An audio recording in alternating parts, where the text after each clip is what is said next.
నమస్కారం, నా పేరు విజయ్ కుమార్. మీరు చూస్తున్న సాగు నేస్తం ఛానల్. మామూలుగా ఇంతకుముందు ఆదివారం మాత్రమే మాంసాహారం తినేవాళ్ళం. బ్రాయిలర్ కోడి పుణ్యమా అని వారంతో సంబంధం లేకుండా మాంసాహార వినియోగం బాగా పెరిగింది. అయితే ఎన్ని రకాలుగా వడ్డించినా రుచిలో ఏదో లోటు. నాటుకోడి కూర రుచి మరే కోడి రుచికి సాటి రాదు అంటే అతిశయోక్తి కాదు. రుచితో పాటు ఆరోగ్యానికి కూడా ఎంతో మేలు అని తెలుసుకున్న వినియోగదారులెందరో నాటుకోడి మాంసాన్ని ఆస్వాదిస్తున్నారు.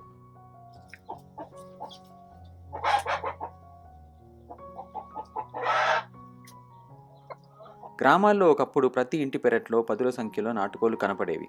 ఇప్పుడు బ్రాయిలర్ మాంస వినియోగం పెరగడంతో గ్రామాల్లో కూడా నాటుకోళ్ల పెంపకం తగ్గిపోయింది. కానీ వాటి డిమాండ్ మాత్రం తగ్గలేదు. అందుకే కొంతమంది రైతులు ఊళ్ళలో నాటుకోళ్ల పెంపకాన్ని ఉపాధి అవకాశంగా మలుచుకుంటున్నారు. ఈ విధంగా ఆలోచించి మానే శోభన్ బాబు అనే రైతు నాటుకోళ్ల వ్యాపారంతో ఉపాధి అవకాశాన్ని ఎలా మెరుగుపరుచుకుంటున్నారో ఇప్పుడు ఈ వీడియోలో చూద్దాం.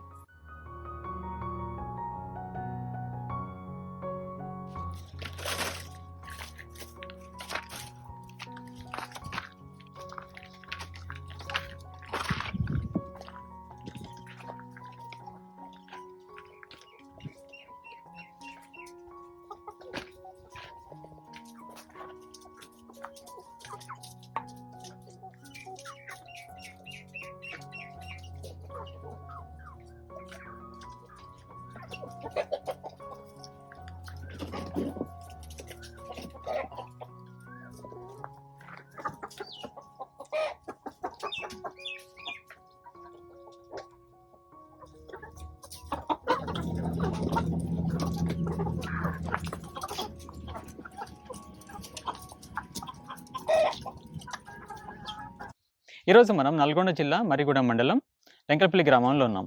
ఇక్కడ మనం మానే శోభన్ బాబు గారిని కలుస్తున్నాం. మానే శోభన్ బాబు గారు నాటుకోళ్లను పెంచుతూ కోడిగుడ్లను కూడా అమ్ముతున్నారు.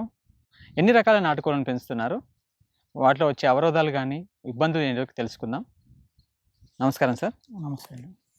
చెప్పండి, మీరు అసలు నాటుకోళ్లు పెంచాలని మీరు అసలు ఎందుకు అనుకున్నారు? అంటే కొన్ని చోట్ల నేను నాటుకోళ్ళ పెంపకం వలన కొన్ని లాభాలు అనేవి చూసిన. సరే నేను కూడా ఫస్ట్ ఎట్లా ఉంటుందో పెంచుదామనే ఆలోచనతో నేను ఈ నాటుకోళ్ళ పెంపకాన్ని స్టార్ట్ చేసిన. ఓకే, మీ స్వతహాగా ఈ ఊరేనా? ఇక్కడే, ఇది మా స్వతహాగా మెయిన్ రోడ్కే స్థలం ఉంది, 2 ఎకరాలు. అయితే ఇవి సొంత స్థలంలో పెట్టుకోవాలనే ఆలోచనతో ఇక్కడ నేను స్టార్ట్ చేసిన. మీరు స్టార్ట్ చేసి ఎన్ని రోజులు అయిందండి? నేను స్టార్ట్ చేసి ఒక 4 నెలలు అవుతుంది ఇక్కడ స్టార్ట్ చేసి 4 నెలలు నాటుకోళ్ళ పెంపకాన్ని. ఈ 2 ఎకరాలు ఉన్నారు కదా భూమి, ఇంతకుముందు ఇక్కడ ఏమైనా సాగు చేసేవాళ్ళ? ఇక్కడ మామూలుగా పత్తి వేసేవాళ్ళం, పత్తి పంట పండించేవాళ్ళం. పత్తి, కంది చేను పండించేది. ఎప్పుడు మానేశారు పంట వేయడం? పంట వేయడం ఏం మానేయలేదు. అదే మన ఈ ఇంతకుముందు పత్తి చేను అయిపోగానే ఇది స్టార్ట్ చేసినాం అనమాట. పత్తి చేను అయిపోయిన తర్వాత ఇది స్టార్ట్ చేసినాం. మళ్ళీ చేను వేస్తారు? మళ్ళీ వేస్తాం. ఇది 2 ఎకరాలు, మళ్ళీ ఒక 1/2 ఎకరం ఖాళీగా ఉంచి 1.5 ఎకరంన్నరలో మళ్ళీ యథావిధిగా పత్తి పంట వేస్తాం. సో అయితే మీరు 1/2 ఎకరం కోళ్ళ కోసం ఉంచుకొని 1.5 ఎకరం మీరు సాగు చేసుకుంటారు అన్నమాట. ఓకే, మీరు దీనిలోకి రావడానికి కారణాలు ఏంటండి? నాకు వ్యవసాయం చేయడం అన్న ఇష్టం, కోళ్ళ పెంపకం కూడా చేయాలన్న ఆలోచన నాకు ఎప్పటి నుంచో ఉందన్నమాట. ఓకే, మీరు వృత్తిరీత్యా మీరు రైతా లేకుంటే? నేను జర్నలిస్ట్గా పనిచేస్తా, ఈ వ్యవసాయం కూడా చేస్తా. వ్యవసాయం చేయబట్టి కూడా నేను దాదాపు 15 సంవత్సరాలు అవుతుంది. 15 సంవత్సరాలు అవుతుంది. అంతకుముందు అమ్మ నాన్న వాళ్ళు చేసేది ఇదే భూమి మీద. తర్వాత నేను స్టార్ట్ చేసిన వ్యవసాయం. మీ దగ్గర ఎన్ని రకాల నాటుకోళ్ళు ఉన్నాయండి? నా దగ్గర 4 రకాలు ఉన్నాయి నాటుకోళ్ళు. 4 రకాల నాటుకోళ్ళు అంటే ఏ రకాలు మీరు తీసుకున్నారు? నా కాడ ప్యూర్ నాటుకోళ్ళు ఉన్నాయి కొన్ని, అసిల్ జాతి నాటుకోళ్ళు, మళ్ళా ఈ గిరిరాజ కోళ్ళు, చీమ కోళ్ళు. మీరు స్టార్ట్ చేసినప్పుడు మీ పెట్టుబడి ఎంత?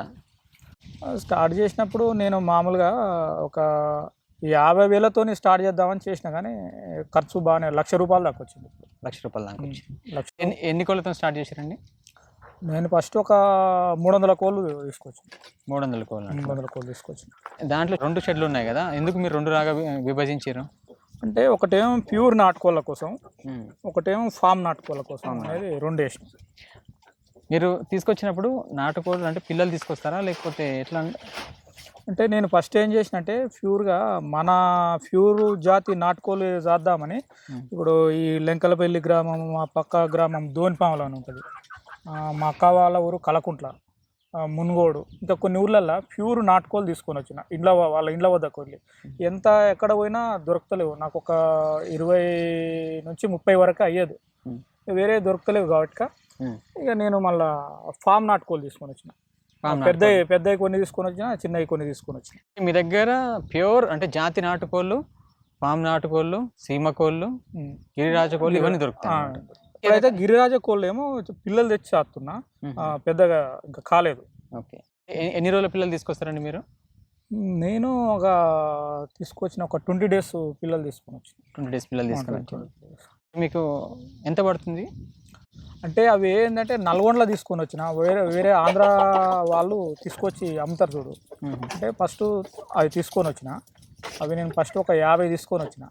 సమ్మర్లో కాబట్టి కొన్ని చనిపోయినా. ఓకే, మరి 300 తీసుకొచ్చినారు కదా, 300లో దాంట్లో జాతి నాటుకోళ్ళు ఎన్ని, నార్మల్గా ఫామ్ నాటుకోళ్ళు ఎన్ని తీసుకున్నారు మీరు? ఇప్పుడు ఫామ్ నాటుకోళ్ళు 300 తీసుకొని వచ్చిన. ఇంతకుముందు చెప్పిన జాతి కోళ్ళు ఒక 30 దాకా ఉన్నాయి. అవి ఏం చేస్తున్నా జాతి కోళ్ళు గుడ్లు పెట్టగానే వాటినే పొదిగేస్తున్నా. మొత్తం నా ఉద్దేశం అంతా మొత్తం జాతి కోళ్ళనే సాదాలని.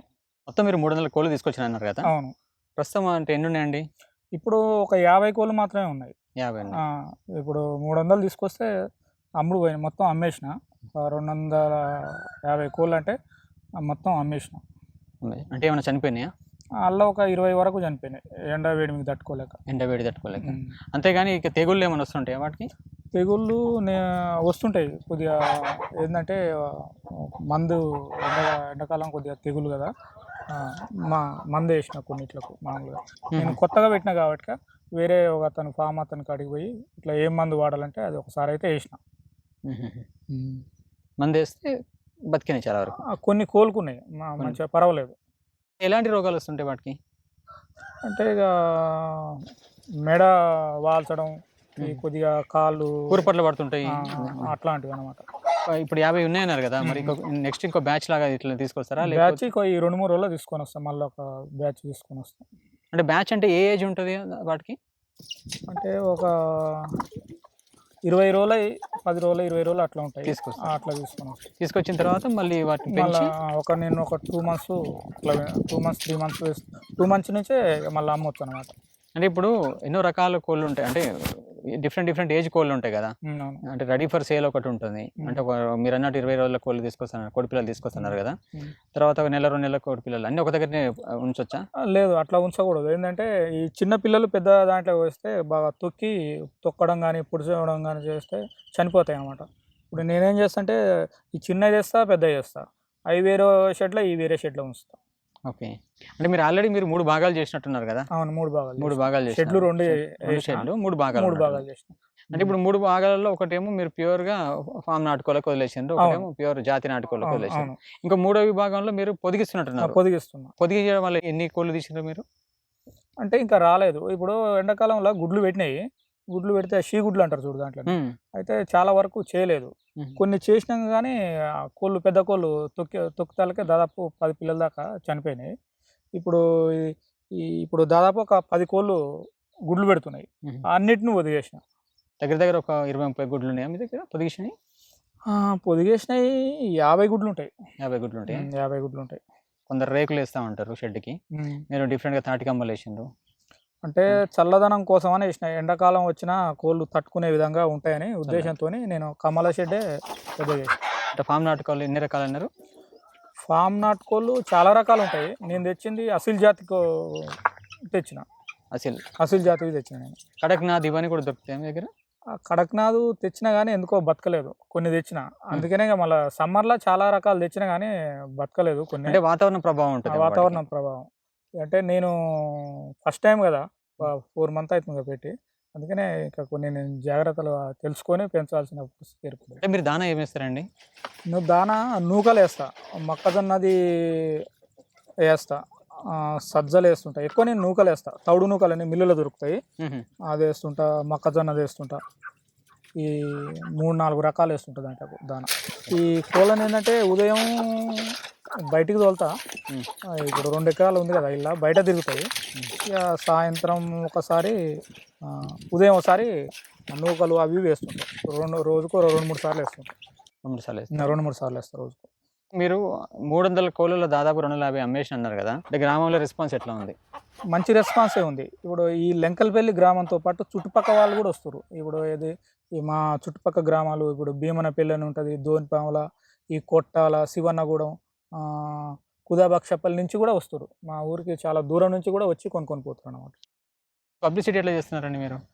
పబ్లిసిటీ ఇది మెయిన్ రోడ్కి ఉంది కదా, ఒక బ్యానర్ ఒకటి కట్టిన. ఊర్లో చాలా ఊర్ల పొంటి ఇక్కడి నుంచే మా ఊరికి వెళ్ళి పోతుంటారు. రోడ్డుకి అవుపిస్తుంది బ్యానరు. కొన్ని వాట్సాప్ గ్రూప్లలో పెట్టిన, అట్లా పబ్లిసిటీ అయింది. సో మౌత్ పబ్లిసిటీ కూడా ఉందంటారు. ఇక్కడ దాదాపు నాటుకోళ్ళ ఫామ్ లేదు ఈ ఏరియాలలో. అందుకే కొంచెం నేను పెట్టిన కాంచి మంచి మంచి స్పందన ఉంది. వచ్చి దూర ప్రాంతాల నుంచి కూడా వచ్చి తీసుకొని పోతారు. అంటే వచ్చిన వాళ్ళే మళ్ళీ రావడం అట్లా జరుగుతుందా? వచ్చిన వాళ్ళు వస్తారు, సండే వస్తూనే ఉంటారు. వేరే రోజులలో కూడా వచ్చి తీసుకొని పోతారు. ఎక్కువ గిరాకీ మీకు ఎప్పుడు ఉంటుంది? ఏ రోజులో ఉంటుంది? ఎక్కువ రోజు అనేది లేదు, సండే బాగానే ఉంటుంది. మిగతా రోజుల్లో కూడా రోజుకు ఒక 10 దాకా పోతూనే ఉంటాయి. ఒక కోడి ఎంత పలుకుతుందండి? ఇప్పుడు ఒక కోడి అయితే నేను 300 రూపీస్కు కేజీ లెక్క అమ్ముతున్నా. అంటే ఒరిజినల్ నాటుకోళ్ళు? ఒరిజినల్ నాటుకోళ్ళు అయితేనేమో 400 రూపాయల కేజీ, ఫామ్ నాటుకోళ్ళు అయితే 300 రూపాయల కేజీ లెక్క అమ్ముతున్నా. 300 రూపాయల కేజీ లెక్క అమ్ముతున్నారు. సీమ కోళ్ళు ఎంత ఉంటుంది? సీమ కోళ్ళు అయితే ఇంకేం అమ్మడం స్టార్ట్ చేయలే, ఇంకా వెయిట్ రాలేదు అది. సీమ కోళ్ళు అయినా గిరిరాజ కోళ్ళు కూడా ఉన్నాయి, ఇంకా ఈ వెయిట్ పెరగలేదు. ఇంకా పిల్లుల బాధ కానీ పాముల బాధ ఏమైనా ఉందా మీకు? ప్రస్తుతం అయితే ఏం లేదు. ఇక్కడ ఏంటంటే ముంగీసలు, ఎంటువలు అనేవి ఉంటాయి, వాటి బారి నుంచి కాపాడుకుంటే ఏం కాదు. ప్రస్తుతం అయితే ఏం రావట్లేదు. అంటే ముంగీసలు కూడా కోళ్ళని పడతాయా? ముంగీసలు, ఎంటువలు కోళ్ళను ఒక అలవాటు అయ్యి ఒకసారి ఇటు వస్తే మొత్తం కొరికేసిపోతాయి, కానీ అలాంటిది అయితే మనకు ఎదురు కాలేదు. ఓకే. సో మీకు అట్లాంటి ఇబ్బందులు ఏం లేవు? ప్రస్తుతానికి పంట అంతా తీసి అయిపోయింది కాబట్టి, ఖాళీగా ఉన్నది కాబట్టి మీకు అట్లాంటి ప్రాబ్లం ఏం రాలేదు. ఇప్పుడు ఏదో ఇటు సైడ్ ఏది వచ్చినా అవుపిస్తుంది అంట, ఎలాంటి చిన్న జంతువు వచ్చినా అవుపిస్తుంది, ఖాళీ ప్లేస్ కాబట్టి. ఓకే. మళ్ళీ ఇప్పుడు మీరు దున్నేసి మళ్ళీ ఏమి వేస్తారు పంట? మళ్ళీ పత్తి వేస్తాం. పత్తి మళ్ళీ అక్కడక్కడ కందులు 2 కలిపి వేస్తాం అనమాట. ఓకే. కందులు అంటే మీకు దానా కూడా పనికి వస్తుంది? కందులు దానకి వేయరు, కోళ్ళకి వేయరు, మన తింటేందుకు పప్పుకు పనికి వస్తాయి కందులు. ఓకే. మీకు మార్కెట్ ఎట్లా అవుతుంది? మీరు తీసుకుపోయి ఎవరికైనా వేస్తారా, లేకపోతే వాళ్ళే ఇక్కడికి వచ్చి తీసుకుంటారా? నేను అంటే మా ఊర్లో కొన్ని చికెన్ షాపులు ఒక 4 ఉన్నాయి. నేను ఒక 2 చెప్పిన, వేరే ఊర్లో ఒక అతనికి చెప్పిన, కానీ ఇక్కడికే వచ్చి తీసుకొని వెళ్తారు. మరి చికెన్ షాప్ దగ్గర కన్నా డైరెక్ట్ మీ దగ్గరికి వచ్చి తీసుకోవాలి, ఇక్కడికే వచ్చి తీసుకొని పోతారు. ఇప్పుడు ఆల్రెడీ ఒక స్టాక్ అంతా అయిపోయింది అంటారు కదా కోళ్ళని. అంటే నెక్స్ట్ ఇప్పుడు మళ్ళీ దాన్ని విస్తరించే ప్లాన్స్ ఏమైనా ఉన్నాయా? షెడ్ ఇప్పుడు ఒక 300 వరకు సరిపోతుంది అనుకుంటా. అవును. కోళ్ళు మీరు 300 దగ్గరనే అవుతారా, లేకపోతే ఇంకేమైనా దాన్ని పెంచే ఉపాయాలు ఏమైనా ఉన్నాయా మీకు? విస్తరిస్తా. ఇప్పుడు కోళ్ళ సంఖ్యను కూడా పెంచుతా. ఏంటంటే ఇప్పుడు నా ఉద్దేశం ఏంటంటే, ఎవరు వచ్చినా ప్యూర్ నాటుకోళ్ళు అడుగుతారు అన్నమాట. అంటే నా ఉద్దేశం ఏంటంటే, ఇప్పుడు గుడ్లు ఒదిగేసిన కదా, అవి కొద్దిగా పిల్లలు అవుతాయి. ఈ ప్యూర్ నాటుకోళ్ళనే పెంచుకుంటూ పోయి ఒక 400-500 చేయాలని నా ఉద్దేశం అనమాట. అప్పటి వరకు ఏంటంటే ఈ ఫామ్ నాటుకోళ్ళు వస్తురు కదా, కోళ్ళ కోసం ఫామ్ నాటుకోళ్ళు అమ్ముతున్నా ప్రస్తుతం. నా ప్రధాన ఉద్దేశం అయితే ప్యూర్ నాటుకోళ్ళు అందించాలనేది నా ప్రధాన ఉద్దేశం ఈ ప్రాంతం వారికి. నేనైతే చూసి గుర్తుపట్టలేకపోయినా ఏది ఒరిజినల్ నాటుకోళ్ళు, ఏది ఫామ్ నాటుకోళ్ళు అని చెప్పేసి. అంటే మీరు ఇంకే విధంగా గుర్తుపడతారు? అంటే దాంట్లో ఈ ముక్కు, కాళ్ళను బట్టి, ఈ ఈకలను బట్టి కూడా ఫామ్ నాటుకోళ్ళు అనేది మన ప్యూర్ జాతి నాటుకోళ్ళు అనేది గుర్తుపట్టదు. ఏవి బాగా యాక్టివ్ ఉంటాయి? మన ప్యూర్ నాటుకోళ్ళే చాలా యాక్టివ్ ఉంటాయి. అవి ఎంత పెద్ద గోడనైనా దుంకి ఎగరగలుగుతాయి. ఈ ఫామ్ నాటుకోళ్ళు కొద్దిగా వెయిట్ ఉంటాయి కదా, 3 కిలోల వరకు ఉంటాయి దాదాపు. ఈ మన కోళ్ళేమో కిలో నుంచి 2.5 దాకా పెరుగుతాయి. అందుకే ఎంత ఎత్తైనా ఎగరగలుగుతాయి అన్నమాట. ఫామ్ నాటుకోళ్ళు అయితే ఎంత వెయిట్ అవుతుంది? అవి 2 కిలోలు 3 కిలోల దాకా అవుతాయి. 2-3 కిలోల వరకు అవుతాయి. సో దాంట్లో కొంచెం కొవ్వు శాతం ఎక్కువ ఉంటుందో, లేకపోతే అది బాగా బరువు ఉండడం వల్ల ఎగరలేవు అంటారు? అంతే, వెయిట్ ఉండడం వల్ల అది ఫామ్ నాటుకోళ్ళు ఎగరవు. మన ప్యూర్ నాటుకోళ్ళే బాగా యాక్టివ్ ఉంటాయి. అంటే మీరు చూడగానే గుర్తుపట్టింది కదా, ఒకవేళ చూడకుండా 2 కూరలు సపరేట్ తీసుకొని వచ్చేసి మేము ముందు పెడితే, అంటే కూర వండిన తర్వాత గుర్తుపట్టగలుగుతారా మీరు? నేను కోడిని చూసి అయినా గుర్తుపడతా, వంట చూసి అయినా గుర్తుపడతా. ఉన్న తర్వాత ఏది నాటుకోడి, ఏం డిఫరెన్స్ ఉంటుంది దాంట్లో? టేస్ట్ డిఫరెన్స్ ఉంటుంది. అవునా? ఒరిజినల్ నాటుకోడి ముక్క గట్టిగా ఉంటుంది అనమాట. ఫామ్ నాటుకోడి కొంచెం మెత్తగా ఉంటుంది. ఒరిజినల్ నాటుకోడి అంతా గట్టిగా ఉన్న టేస్ట్ ఉంటుంది అనమాట బాగా. ఓకే. అంటే ఇప్పుడు కోళ్ళు చాలా వరకు గుడ్లు పెడుతున్నాయి కదా. అవును. అవి మీరు అమ్ముతారా, మళ్ళీ పొదిగిస్తారా, లేకపోతే ఒకవేళ అమ్మితే ఎంతకు అమ్ముతారు? నేను స్టార్టింగ్‌లా అమ్మిన. ఫస్ట్ మన ఊరు నాటుకోళ్ళు పెట్టినప్పుడు స్టార్టింగ్ ఎండాకాలం కొన్ని అమ్మిన. కొన్ని అమ్మి కొన్ని వదిలేసిన. ఇప్పుడు స్టార్టింగ్‌లో అయితే ఒక కోడిగుడ్డు రూ. 6 చొప్పున అమ్మిన. ప్రస్తుతం ఇప్పుడు అన్నీ ఒదిగేసిన కాబట్టి ఇప్పుడు ఏం అమ్మట్లేను. మళ్ళా ఇది అయిపోయిన తర్వాత మళ్ళా కొన్ని కోళ్ళున్నాయిగా అవి పెడితే మళ్ళా అప్పుడు అమ్ముతా. ప్యూర్ నాటుకోళ్ళు పెట్టే గుడ్డు కొద్దిగా వెయిట్ తక్కువుంటది. చిన్నగుంటది. హుహుహు. అవేమో కొద్దిగా లావుంటాయి. హ్మ్. గుడ్లు కూడా గుర్తుపట్టొచ్చు దాదాపు. మన నాటుకోళ్ళయా కావనేవి కూడా గుర్తుపట్టొచ్చు. మీరిట్లా పెంపకంలో తృప్తిగా ఉన్నారా? పర్వాలేదు మంచిగానే ఉందండి. హ్యాపీగానే ఉన్నా. అంటే ప్రశాంత వాతావరణంలో ఇప్పుడు మనకున్న భూమిలో ఈ నాటుకోళ్ళ పెంపకం అనేది మంచిగానే ఉంది. ఓకే. అంటే ఇప్పుడు కొత్తగా స్టార్ట్ చేయాలనుకున్న వాళ్ళకి అంటే ఇప్పుడు మీలాగా మీరు ఒక చిన్న స్పేస్‌లోనే మీరు స్టార్ట్ చేసుకున్నారు గదా! హ్మ్. తక్కువ పెట్టుబడితోటి. కొత్తగా స్టార్ట్ చేసుకోవాలనుకున్న వాళ్ళకి మీరిచ్చే సలహాలేంది? అంటే ఇప్పుడు కొత్తగా పెట్టుకునే వాళ్ళకు వాళ్ళంతలా వాళ్ళు చేసుకుంటే మంచిగానే ఉంటది. నాటుకోళ్ళ అనేది ఫ్యూచర్ ఉంది. హ్మ్. ఒరిజినల్ నాటుకోళ్ళు పెడితే మంచి ఫ్యూచరే ఉంటది. అంటే ఇక పని మనుషులు కాకుండా సొంతంగా చేసుకుంటే పర్వాలేదు. మిగులుబాటు ఉంటది. అంటే మీ కింద ఎవరైనా పని చేసే అవసరం వచ్చిందా? లేకపోతే మీరే చేసుకుంటారా? ప్రస్తుతం అయితే ఎవరి సహాయం అయితే ఏం తీసుకోవడం లేదు. హుహు. కోళ్ళు కూడా పరిమిత సంఖ్యలంటే నేను తెచ్చేది మామూలుగా ఒక 300 అట్లా ఉన్నాయి కాబట్టి ఒక్క మనిషితోనైతే ఆ! అంటే మీరే చూసుకుంటారు. నేనే రెగ్యులర్‌గా చూసుకుంటా. రెగ్యులర్‌గా మీరే చూసుకుంటారు కదా! రెగ్యులర్‌గా నేనే చూసుకుంటున్నా ప్రస్తుతం మీరే అయితే. ఉంటారు. మీరే హ్మ్. చూసుకుంటారు కాబట్టి సో, అవును. ప్రాబ్లమ్ ఏమి ఉండదు. హ్మ్. ఒక కూలి మనిషిని పెట్టుకుంటే మీరు అవును. వాళ్ళ పెంపకానికి, మన పెంపకానికి ఏమన్నా తేడా అనిపిస్తదా? ఇప్పుడు కూలోళ్ళని పెట్టుకుంటే ఎట్లుంటదంటే, ఇప్పుడు మన సొంతంగా చేసుకునే దానికి కూలోళ్ళని పెట్టుకునే దానికి చాలా డిఫరెన్స్ ఉంటది. హుహుహు. ఏందంటే మనం కోడి ఇప్పుడు కోళ్ళు రోజు ఏ విధంగా అసలు ఏ కోడికి ఎట్లా ఉందా అనేది మనం చూసుకోవచ్చనమాట. వాళ్ళ కూలోళ్ళని పెట్టుకుంటే వాళ్ళకి అంతగానం ఉండదు గదా! కోళ్ళ సంఖ్య ఎక్కువ పెంచితే నేను అప్పుడు ఆలోచిస్తా గానీ ప్రస్తుతం అయితే మీకు ఆలోచన కూడా లేదు. ఆలోచన ఓకే. లేదు. సొంతంగానే చేసుకుంటున్నాను నేను. ఓకే. ఇప్పుడు మీ దగ్గరికొచ్చి కోళ్ళు కొనాలంటే మీ అడ్రెస్ చెప్తారా? ఇది నల్గొండ జిల్లా మర్రిగూడ మండలం లెంకల్పల్లి గ్రామం. మెయిన్ రోడ్‌కి ఉంటదనమాట ఇది. మెయిన్ రోడ్‌కే ఉంటది. మెయిన్ రోడ్‌కే ఊరు ఉంటది. నుంచి ఎంత దూరం ఉంటదండి? ఊరు నుంచి కరెక్ట్ కిలోమీటర్ ఉంటది. మెయిన్ రోడ్‌కే ఉంటది. ఒక ల్యాండ్ మార్క్ ఏమన్నా ఉందా? ల్యాండ్ మార్క్ అంటే లెంకల్పల్లి గ్రామానికి కిలోమీటర్ దూరంలో పెద్దమ్మ గుడి అని ఉంటది. పెద్దమ్మ గుడికి పక్కలనే ఉంటది ఈ కోళ్ళ షెడ్, నాటుకోళ్ళ సో, షెడ్. ఎదురుంగా. ఎదురుగానే ఉంటది. ఇది మెయిన్ రోడ్ మీదనే ఉందనమాట. ఈజీగా రోడ్. గుర్తుపట్టవచ్చు, ఐడెంటిఫై చేయొచ్చు. సో, మీ అనుభవాలు మాతో పంచుకున్నందుకు ధన్యవాదాలండి. Thank you. నమస్తే. పుదీనా కోళ్ళు. పొదిగినాయి అన్నట్టా? పుదీనా కోళ్ళు గుడ్లు. ఓహో! ఓకే. ఓకే. ఎన్ని పగబట్టి? ఈ 10 డేస్ అయింది. 10 డేస్. ఎన్ని రోజులకైతే పిల్లలు? ఇంకా 10 డేస్ అయితే 21 డేస్ ఇప్పుడే పెడుతుంది. ఇది కూడా ఇప్పుడే పెడుతుంది గుడ్లు. 4 గుడ్లు పెట్టింది. ఇప్పుడే.